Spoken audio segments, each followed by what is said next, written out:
When I first heard about Resident Evil 4 getting a remake, I was skeptical, to say the least. It made sense for Resident Evil 2 and 3 since those games were kinda dated by today's standards. The original Resident Evil 4 doesn't have that problem though. In fact, the new HD Project mod, which did get Capcom's blessing, makes the graphics now pretty good. Not AAA standards, obviously, but pretty good for a nearly 18-year-old game. So I didn't really see much reason for there to be a remaster of Resident Evil 4. There just wasn't any need for it, in my opinion, at first.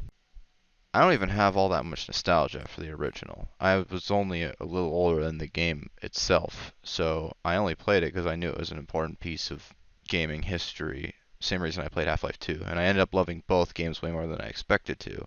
So when I heard about a Resident Evil 4 remake, I was a little bit worried because I didn't really see much need for it. The game has aged remarkably well, so why does it need one? Resident Evil 2 and 3 haven't, but 4 has.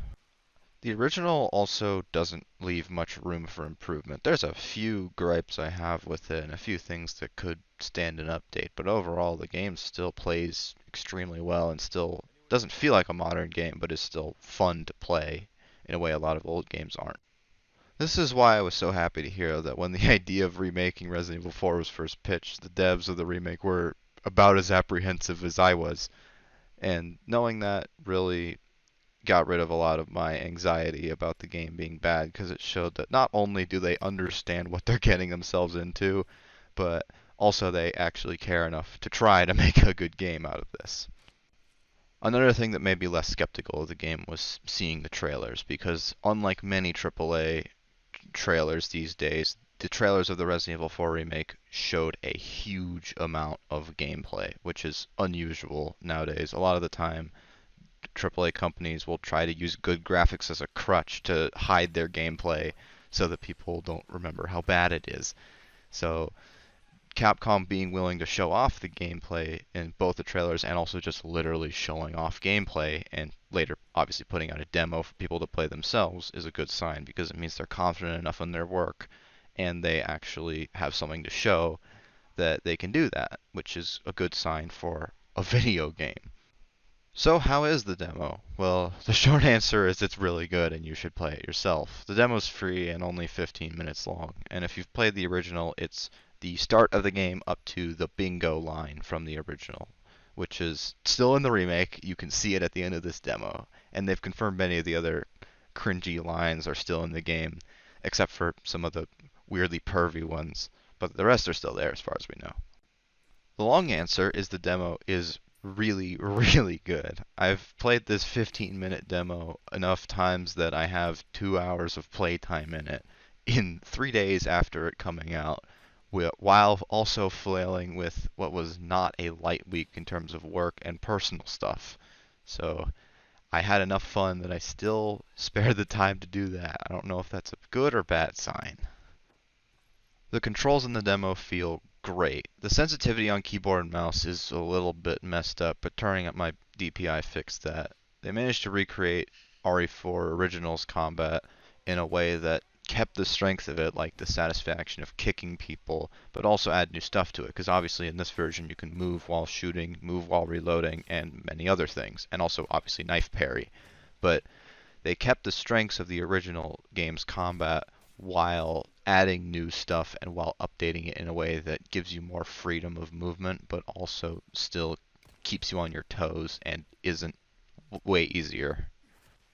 So how is knife parrying? Although I don't use it much in this demo or in the footage you're going to see, it is extremely satisfying when I do pull it off correctly. It just guzzles knife durability, so I don't use it very much. But regular use of the knife outside of button prompts, like when their enemies are convulsing or uh, getting away from being grabbed, just like regular stabs, don't seem to take any knife durability, actually, as far as I can tell. If it is, it's not enough that I noticed it.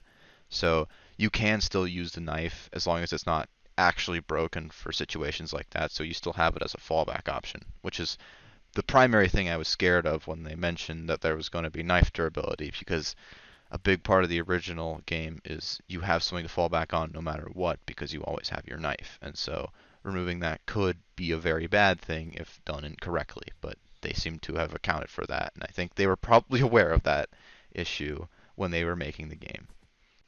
This also creates an interesting new form of resource management for the game that didn't exist in the original, which is that you have to account for whenever you can't dodge an attack, you can choose between knife durability and health. And so that's a new form of resource management that wasn't there before, because before you would just take the hit if you couldn't dodge it. Now you have another option, but it has a cost. So that's actually kind of cool. I'm really glad they're adding new stuff like that to the game. Also, I anticipate that probably once I get further into the game during the full release and run into the merchant, I'll probably have a lot more knife durability to go around, so I bet I'll be using the parry mechanic a lot more. It is incredibly satisfying if you can get it to work, so I really hope that that ends up being the case.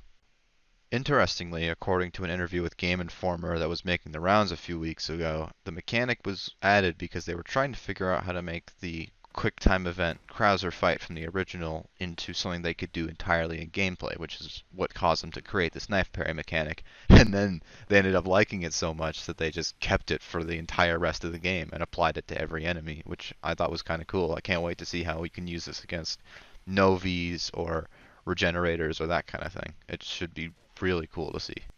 It is kind of funny when Leon blocks a literal chainsaw with his knife, though, which is obviously a little unrealistic. In fact, I found out that if your knife has enough durability, the chainsaw block doesn't actually break it. It just does an insane amount of damage to it. So if your knife is like full durability, you can actually parry the chainsaw more than once with it for some reason, which doesn't make any sense, but it's really cool. That's probably the biggest change. The rest are things like controls, like I mentioned, and they also added some new stuff to the environment. For example, there's a lot of places, you don't see it in this footage, but there's a lot of locations in this area where if you enter them under certain circumstances, Dr. Salvador, the chainsaw guy, will come in and start like cutting down buildings around you and collapsing them and cutting off your paths. It's really cool. In fact, right under the place I'm standing on now, if you do that in a specific way, Dr. Salvador will cut down the supports to that pathway, and you'll just be dead if you're surrounded because you won't be able to run that way anymore. Now, all of that is implemented as well as the knife parry mechanic, so obviously that means extremely well. I loved every second of all of it. So I would say that this entire demo is basically just a really good example of how to properly remake something while preserving the strengths of the original, but also adding to it and making it more modern. So, are there any problems? Well, there's a few, and I'm not entirely sure if any of them will persist to the main game when it comes out. I guess we'll see about that. But the first problem is on my computer, and as far as I know, on my computer alone, I haven't seen anyone else talking about this problem. The pre-rendered cutscene at the beginning of the game has a bunch of horrifying audio desyncing problems that make it basically unwatchable. Now, like I said, this seems to be exclusive to my computer for some reason. I do meet the minimum specs for the game, so I'm not entirely sure what's wrong. But if it's only that cutscene, because it's only that pre-rendered cutscene, it actually works fine with every other cutscene in the game that's all in-engine. It's just this pre-rendered one has the problem. So as long as the rest of the cutscenes are in-engine, I shouldn't have a problem. And really, I can watch any pre-rendered ones on YouTube if it really comes to that. So I don't really care about this particular problem all that much. It's just kind of annoying. Another problem that you may have noticed in the gameplay I'm showing is that the dead body physics could use a little bit of work. They sometimes will flail around in the typical ways of broken ragdoll physics. Now, I'm almost certain this problem will be fixed by the release version because that's probably just a result of this still being a demo, the game still not being complete. And it's not like this is a game-breaking problem. It's just occasionally dead bodies fall over in weird ways that they shouldn't. It's not a big deal. It's just a funny visual bug that's kind of jarring when it happens. The only other real problem I have with the demo is, like I mentioned, the mouse sensitivity thing, which again, I'm guessing that will probably also be fixed because I've seen people complaining about that with both controller and mouse. So I'm guessing that will probably be completely fixed by the release version. Now, other than that, my only gripe with this demo is that it's too short, and I wish it was longer. So in conclusion, this demo is awesome, and you should definitely play it. It's not that long, and it's a great experience. I haven't even talked about the Mad Chainsaw mode, because I haven't tried it yet, because I wanted to unlock the TMP first. And I've heard that's a decent challenge.